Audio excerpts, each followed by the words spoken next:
Қазақстанда 6000 шақырымға жуық жол ақылы болмақ. 1 қазаннан қарашаға дейін ұзындығы 1800 шақырым учаскелерде болады. Мамандар тасымалдаушылардың наразылығына байланысты ақылы жүйені енгізу маусым айынан күз мезгіліне ауыстырылғанын атап өтті. Айта кету керек, өзгеріс болатын учаскелер қатарында Нұр-Сұлтан, Көкшетау, Петропавл автожолы да бар.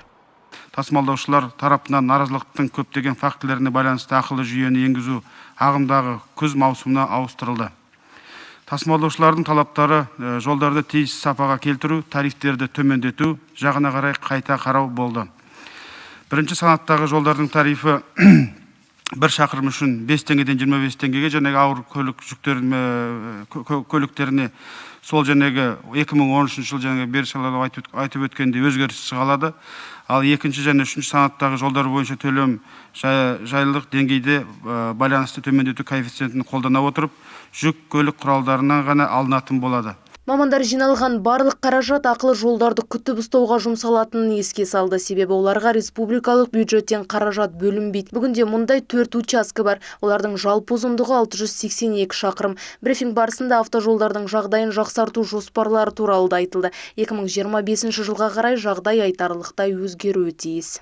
Общая протяженность автомобильных. Облыстық және аудандық маңызы бар автожолдардың жалпы ұзындығы шамамен 70 000 километрді құрайды. Оның 75% нормативтік жағдайда. 2025 жылға дейін біз автомобиль жолдарының үлесін 95%-ға дейін жеткізуді жоспарлап отырмыз. Ағымдағы жылы жол құрылыс жұмыстарымен 8,4 мың шақырым қамтылды. Оның ішінде республикалық желі бойынша 5 мың шақырым. Оның ішінде 3,6 мыңы реконструкциялаумен және 1,5 мыңы жөндеумен қамтылған.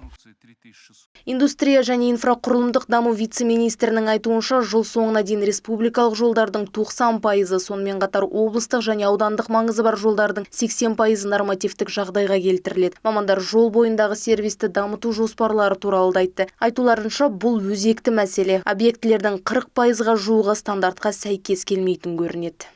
Вдоль республиканских сетей Республикалық желінің бойында бізде жол бойы сервисінің 1738 объектісі орналасқан. Оның 1093-і немесе 63% ұлттық стандарт талаптарына сәйкес келеді. Осы жылдың соңына дейін біз бұл көрсеткішті 66%-ға жеткізуді жоспарлап отырмыз. Барлық мәселені 2025 жылға қарай толығымен түзету жоспарланған. Бірнеше жылдан кейін жол бойындағы сервистің 100% жоспарланғандай қажетті талаптарға сәйкес болуы тиіс. Ақнұр Қайырбек, Первый Северный телеарнасы.